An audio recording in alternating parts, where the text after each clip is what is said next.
ಶ್ರೀ ಗುರುವೇ ದೀಕ್ಷಾ ಗುರುವೇ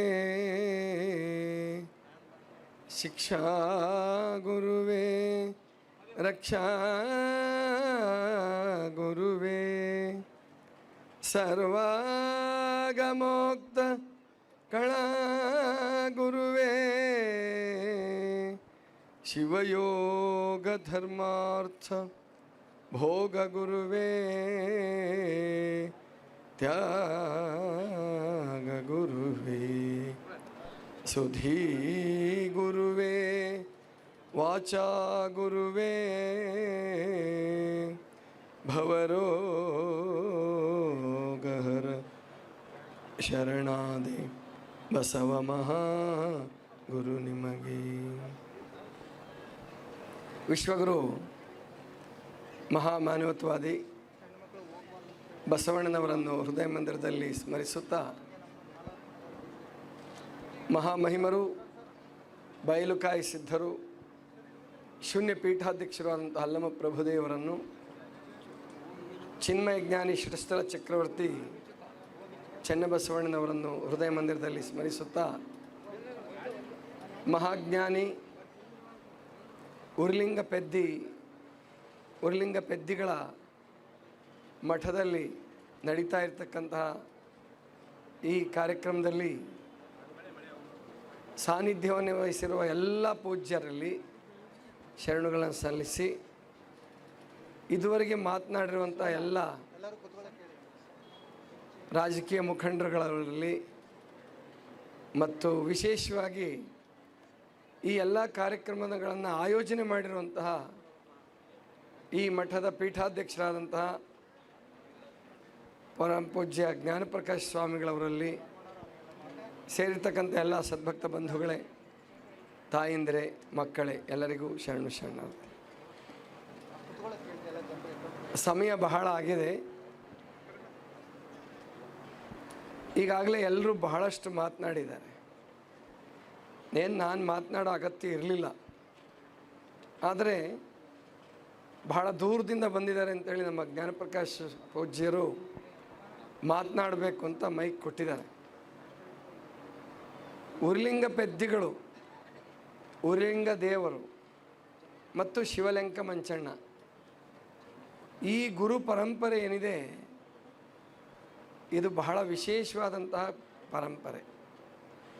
ಮುಂದೆ 15ನೇ ಶತಮಾನದಲ್ಲಿ ಆಗಿ ಹೋದಂತಹ ಮಾಲಿಂಗ ದೇವರು, ಕುಮಾರ ಬಂಕನಾಥರು, ಜಕ್ಕಣಾರ್ಯರು, ಈ ಎಲ್ಲರೂ ಈ ಪರಂಪರೆಯನ್ನು ಬೆಳೆಸಿ ಮತ್ತೆ ಈಗೇನು ನನಗೆ ಜ್ಞಾನಪ್ರಕಾಶ ಸ್ವಾಮಿಗಳು ಬಿಟ್ಟರೆ ಈ ಪರಂಪರೆಯ ಹಿರಿಯ ಗುರುಗಳು ಯಾರೂ ಪರಿಚಯ ಇಲ್ಲ. ಯಾಕಂದರೆ ನಾನು ಈ ಭಾಗಕ್ಕೆ ಹೆಚ್ಚು ಬಂದಿಲ್ಲ. ಆದರೆ ವಚನಾಂಕಿತಗಳ ವಿಷಯದಲ್ಲಿ ಪುಸ್ತಕವನ್ನು ರಚನೆ ಮಾಡುವಾಗ ವಚನ ಹೃದಯ ಅನ್ನುವಂಥ ಒಂದು ಪುಸ್ತಕ, ಅದರಲ್ಲಿ 21, 22 3 ಅಧ್ಯಾಯಗಳನ್ನು ನಾನು ಇವ್ರಿಗಾಗಿ ಮೀಸಲಾಗಿಟ್ಟಿದ್ದೀನಿ. ಉರ್ಲಿಂಗ ದೇವರು, ಉರ್ಲಿಂಗ ಪೆದ್ದಿಗಳು ಮತ್ತು ಶಿವಲೆಂಕ ಮಂಚಣ್ಣನವರು. ಅದ್ಭುತವಾದಂತಹ ವಚನ ಸಾಹಿತ್ಯ 3 ಜನರದ್ದು ಕೂಡ. ಅದರಲ್ಲಿ ಉರ್ಲಿಂಗ ಪೆದ್ದಿಗಳ ವಚನಗಳನ್ನು ನೋಡಿಬಿಟ್ರೆ ಅವರ ಪೂರ್ವಾಪರವನ್ನು ತಿಳಿಲಾರದೆ ಸುಮ್ಮನೆ ಉರ್ಲಿಂಗ ಪೆದ್ದಿಗಳ ವಚನ ಯಾರಾದರೂ ಓದಿದರೆ ಕನ್ನಡದಲ್ಲಿ ಏನು ಅದ್ಭುತ ಭಾಷೆ, ಏನು ಅದ್ಭುತ ಅನುಭವ ಮತ್ತು ಎಂಥ ಸಮನ್ವಯ ದೃಷ್ಟಿ ಅವ್ರದ್ದು. ಲಿಂಗವಂತನು ಲಿಂಗವಂತಂಗೆ ಬುದ್ಧಿಯೇ ಹೇಳುವಲ್ಲಿ, ಅಣು ಮಾತ್ರ ಅವಮಾನವ ಮಾಡಿದ್ದಾರೆ. ಮತ್ತು ಅವರು ಹೇಳ್ತಾರೆ, ಅಣು ಮಾತ್ರ ಅವಮಾನವ ಮಾಡಿ ಅನಂತ ಕೋಟಿ ಸನ್ಮಾನ ಮಾಡಿದರೆ ಏನು ಪ್ರಯೋಜನಪ್ಪ ಅಂತ ಬಳಸಿದ್ದಾರೆ ಅವರು. ಅಂದರೆ ಎಂಥ ಅದ್ಭುತ ಶಬ್ದ ಅಂದರೆ, ಅವರು ಸಂಪೂರ್ಣವಾಗಿ ಬದಲಾವಣೆ ಆದಂಥವರು ಕಾಳವೆ ಮತ್ತು ಉರ್ಲಿಂಗ ಪೆದ್ದಿಗಳು. ಗೃಹಸ್ಥರಾಗಿ ಜೀವನವನ್ನು ಪ್ರಾರಂಭಿಸಿ ಕಡೆಗೆ ವಿರಕ್ತರಾಗಿ ಆ ಮಠದ ಪರಂಪರೆ ನೂರಾರು ವರ್ಷಗಳ ಕಾಲ ಉಳಿಯೋ ಹಾಗೆ ಅವರು ಬೆಳೆಸಿದ್ದಾರೆ ಅಂತಂದರೆ ನಿಜವಾಗಿ ಅವರ ತಪಸ್ಸು, ಅವರ ತ್ಯಾಗ ಮತ್ತು ಅವರ ಜ್ಞಾನ. ಯಾವುದೇ ಒಂದು ಪರಂಪರೆ ಉಳಿಬೇಕಾದ್ರೆ ಸುಮ್ಮನೆ ಉಳಿಯಲ್ಲ. ತಪಸ್ಸು, ತ್ಯಾಗ, ಪರಂಪರೆ. ಇವಾಗ ಮಾತನಾಡಿದಂಥ ಎಲ್ಲರೂ ನಮ್ಮ ಭಾರತದ ಸಂವಿಧಾನ ಶಿಲ್ಪಿ ಅಂತಲೇ ಕರಿತೀವಿ ಬಾಬಾ ಸಾಹೇಬ್ ಅಂಬೇಡ್ಕರ್ ಅವ್ರನ್ನ ಸ್ಮರಣೆ ಮಾಡಿದ್ರೆ ಅವರಲ್ಲಿ ಈ ಮೂರು ಇತ್ತು. ಅವರು ವಿದ್ಯಾಭ್ಯಾಸ ಮಾಡಬೇಕಾದ್ರೆ ಅವರ ಆಹಾರ ಪದ್ಧತಿ ನೋಡಿದ್ರೆ ಅವ್ರಿಗೆ ಎಷ್ಟು ಸಮಸ್ಯೆ ಇತ್ತು ಅದನ್ನೆಲ್ಲ ಗಮನಿಸಿದ್ರೆ ಅದೊಂದು ತಪಸ್ಸದು. ತ್ಯಾಗ ಅಂದರೆ ಎಂಥ ಸಂದರ್ಭದಲ್ಲಿಯೂ ಕೂಡ ನಾನು ನನ್ನದು ಅನ್ನುವಂಥ ಮನೋಭಾವನೆಯನ್ನು ತಾಳಲಾರ್ದೇನೆ ಎಂಥ ಅಧಿಕಾರ ಬಂದರೂ ಕೂಡ ಅಧಿಕಾರ ಮದಕ್ಕೆ ಅವಕಾಶ ಕೊಡಲಾರ್ದೇನೆ ಬದುಕಿದ್ರಲ್ಲ ಅವರ ತ್ಯಾಗಿಗಳು, ಜೊತೆಗೆ ಜ್ಞಾನಿಗಳು. ಆಗಿನ ಕಾಲದಲ್ಲಿ ಅಂಬೇಡ್ಕರ್ ಅವರಂತಹ ಜ್ಞಾನಿಗಳು ಅಷ್ಟೊಂದು ಓದ್ಕೊಂಡವರು, ಜೊತೆಗೆ ಓದಿದ್ದನ್ನು ಅನುಷ್ಠಾನಕ್ಕೆ ತಂದಂಥವರು ತುಂಬ ಕಡಿಮೆ. ಅವರಿಗೆ ಅವರೇ ಸಾಟಿ ಅಂತ ಹೇಳಬೇಕು. ಅಂತಹ ಏನು ತ್ಯಾಗ, ತಪಸ್ಸು ಮತ್ತು ಜ್ಞಾನ ಉರಿಲಿಂಗ ಪೆದ್ದಿಗಳದಿತ್ತು ಅಂತ ತಿಳ್ಕೊಂಡು ಈ ಸಂಪ್ರದಾಯ ಉಳ್ಕೊಂಡು ಬೆಳ್ಕೊಂಡು ಬಂದಿದೆ. ಬೆಲ್ದಾಳ್ ಶರಣರು ಬಹಳ ಅದ್ಭುತವಾದ ಒಂದು ಮಾತು ಹೇಳಿದರು.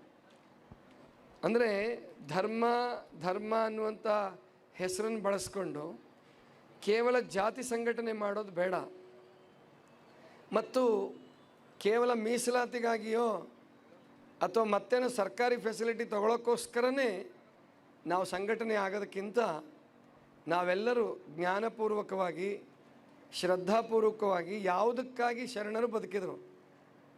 ಬಸವಣ್ಣನವರು ಮೂಲತಃ ಬ್ರಾಹ್ಮಣರು, ಅಲ್ಲಮ ಪ್ರಭುಗಳು ನಟ್ಟುವರ ಜಾತಿಗೆ ಸೇರಿದಂಥವರು, ಚನ್ನಬಸವಣ್ಣ ಹುಟ್ಟುತ್ತಲೇ ಮಹಾಜ್ಞಾನಿಗಳು.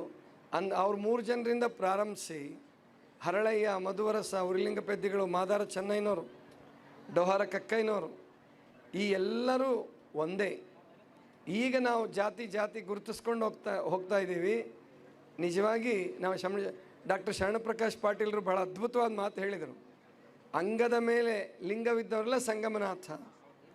ಬಹಳ ಅದ್ಭುತವಾದಂತಹ ಮಾತನ್ನು ಅವ್ರು ಹೇಳಿದ್ದಾರೆ. ಅದನ್ನು ನಾವೆಲ್ಲರೂ ಅನುಷ್ಠಾನ ಮಾಡೋಣ. ಅದಕ್ಕೆ ಪ್ರಾಯಶಃ ಜ್ಞಾನಪ್ರಕಾಶ್ ಸ್ವಾಮಿಗಳು ಎಲ್ಲರನ್ನೂ ಕೂಡಿಸಿದ್ದಾರೆ, ಎಲ್ಲರನ್ನೂ ಕೂಡಿಸಿದ್ದಾರೆ. ಅಂತಹ ಪರಮಪೂಜ್ಯ ಜ್ಞಾನಪ್ರಕಾಶ್ ಸ್ವಾಮಿಗಳ ಒಂದು ಸಾಧನೆ ಮತ್ತು ಬೋಧನೆ ಮತ್ತು ನಿರಂತರ ಈ ಒಂದು ಸಂಘಟನೆ ನಡ್ಕೊಂಡು ಹೋಗಲಿ. ನಾನು ಅದೇ ಅಂದ್ಕೊಂಡು ಮಾತಾಡಿದ್ದೀವಿ. ಉರಿಲಿಂಗ ಪೆದ್ದಿಗಳದ್ದು 358 ವಚನಗಳಿದೆ. ನಾನು ನನ್ನ ಅಧ್ಯಾಯದಲ್ಲಿ ಬಳಸ್ಕೊಂಡಿರೋದು ಕೇವಲ ಒಂದು 25 ವಚನ ಬಳಸ್ಕೊಂಡಿರ್ಬೋದು ಅಷ್ಟೇ, 25 ವಚನ. ಆದರೆ ಆ ವಚನಗಳನ್ನೆಲ್ಲ ನಾವು ಅರ್ಥ ಬರೆದು ಟೀಕು ಸಮೇತ ತೊಗೊಂಡು ಬಂದರೆ ಅದೇ ಒಂದು ಬೃಹತ್ ಗ್ರಂಥ ಆಗತ್ತೆ. ಧರ್ಮಗ್ರಂಥದ ಸ್ಥಾನಮಾನ ಪಡೆಯುತ್ತೆ. ಅಂಥ ಶಕ್ತಿ ಉರಿಲಿಂಗ ಪೆದ್ದಿಗಳು, ಉರಿಲಿಂಗ ದೇವರು ಮತ್ತು ಶಿವಲಿಂಗ ಮಂಚಣ್ಣನವರ ವಚನಗಳಲ್ಲಿದೆ. ಮುಂದಿನ ದಿನಗಳಲ್ಲಿ ಆ ನಿಟ್ಟಿನಲ್ಲಿ ನಾವು ಪ್ರಯತ್ನ ಮಾಡೋಣ. ಕೇವಲ ಬಹಿರಂಗದ ಸಂಘಟನೆಗಳಿಂದ ನಮ್ಮ ಪರಂಪರೆ ಭವ್ಯವಾಗಿ ದಿವ್ಯವಾಗಿ ಮುಂದುವರಿಯಲ್ಲ. ಬಹಿರಂಗದ ಸಂಘಟನೆ ಜೊತೆಗೆ ಅಂತರಂಗದ ಜ್ಞಾನ ಮತ್ತು ತಪಸ್ಸು, ನಿಜವಾದ ಪ್ರೇಮ, ನಿಜ ಲಿಂಗ ಪ್ರೇಮ ಸಹಿತವಾಗಿ ಎಲ್ಲರನ್ನೂ ಪ್ರೀತಿಸುವಂತಹ ಮನೋಭಾವನೆ ಬರಲಿ ಅಂತ ತಿಳ್ಕೊಂಡು ಹಾರೈಸ್ತಾ, ನನಗೆ ಇವತ್ತು ನಿಜವಾಗಿ ಬರೋದಕ್ಕೆ ತುಂಬ ಅನನುಕೂಲ ಇತ್ತು. ನಾನು ಹೇಳಿದೆ, ಇಲ್ಲರಪ್ಪ ಇಷ್ಟೊಂದು ಜನ ಗುರುಗಳು ಬರ್ತಿದ್ದಾರೆ, ತಾವು ನೆರವೇರಿಸ್ರಿ. ಇಲ್ಲ, ನೀವು ಬರಲೇಬೇಕು ಅಂತ ಹೇಳಿ ಮಂಡ್ಯದಿಂದ ನಮ್ಮ ಮಹಾದೇವಯ್ಯನವ್ರನ್ನ ಕರೆಸಿ, ಇಲ್ಲ ಗುರುಗಳನ್ನು ಕರ್ಕೊಂಡೇ ಬರ್ಬೇಕು ನೀವು ಅಂತ ಹೇಳಿ ಬೆಳಿಗ್ಗೆ 4:15 ಗಂಟೆಗೆ ಬಿಟ್ಟು ಈಗ ತಲುಪಿದ್ವಿ 1:45 ಗಂಟೆಗೆ. ರಾತ್ರಿ ಎಲ್ಲ ಬೆಳದಿಂಗಳ ಪಾದಯಾತ್ರೆ ಅಂತ ಒಂದು ಕಾರ್ಯಕ್ರಮ ಮಾಡ್ತೀವಿ. ಅಂತಹ ಕಾರ್ಯಕ್ರಮ ಮುಗಿಸಿ ಇಲ್ಲಿಗೆ ಬರೋದಕ್ಕೆ ಅವಕಾಶ ಮಾಡಿಕೊಟ್ರು ಪರಮಪೂಜ್ಯ ಜ್ಞಾನಪ್ರಕಾಶ್ ಗುರುಗಳು. ಅವರ ಒಂದು ಈ ನಿಷ್ಕಲ್ಮಶವಾದ ಪ್ರೀತಿ, ಆ ನಿಷ್ಕಲ್ಮಶವಾದ ಬಾಂಧವ್ಯ ಹೀಗೆ ಮುಂದುವರಿಲಿ ಅಂತ ಹೇಳ್ತಾ, ನಮ್ಮೆಲ್ಲ ಗುರುಗಳು, ಹರಳೆಯ ಗುರುಗಳಿದ್ದಾರೆ, ಲಿಂಗಮೂರ್ತಿ ಸ್ವಾಮಿಗಳಿದ್ದಾರೆ, ನಮ್ಮ ಸಿದ್ದರಾಮ ಸ್ವಾಮಿಗಳಿದ್ದಾರೆ, ಮುಡುಕ್ತೋರೆಯವರು, ಎಲ್ಲರೂ ಆತ್ಮೀಯರು. ಯಾರನ್ನು ಹೆಸರು ಬಿಡೋದು, ಯಾರನ್ನು ತೊಗೊಳೋದು ಅದೇ ಸಮಸ್ಯೆ ಆಗಿದೆ. ಸರ್ವಜ್ಞನೊಂದು ವಚನ ಹೇಳಿ ಮುಗಿಸ್ಬಿಡ್ತೀನಿ. ಊರೆಲ್ಲ ನಂಟರು, ಕೇರಿಯೆಲ್ಲವೂ ಒಳಗ, ಧಾರುಣಿಯ ಕುಲದೈವವಾಗಿರಲು ಯಾರನ್ನು ಬಿಡಲಿ ಸರ್ವಜ್ಞ. ಹಾಗೆ ವೇದಿಕೆ ಮೇಲೆ ಇರೋರೆಲ್ಲ ನಾವೆಲ್ಲ ಒಂದೇ. ಹಂಗಾಗಿ ಯಾರನ್ನು ಬಿಡೋದು? ನಡೆಯುವುದೊಂದೇ ಭೂಮಿ, ಕುಡಿಯುವುದೊಂದೇ ನೀರು, ಸುಡುವಗ್ನಿ ಒಂದೇ ಇರುತ್ತಿರಲು ಕುಲಗೋತ್ರ ನಡುವೆ ತಣದು ಸರ್ವಜ್ಞ. ಈ ಮನೋಭಾವನೆಯಿಂದ ನಾವೆಲ್ಲ ಬದುಕೋಣ ಅಂತ ತಿಳ್ಕೊಂಡು ಹೇಳ್ತಾ, ಎಲ್ಲರಿಗೂ ಶುಭವನ್ನು ಕೋರಿ ನನ್ನ ಮಾತುಗಳನ್ನು ಮುಗಿಸ್ತಾ ಇದ್ದೇನೆ. ಸರ್ವರಿಗೂ ಶರಣ.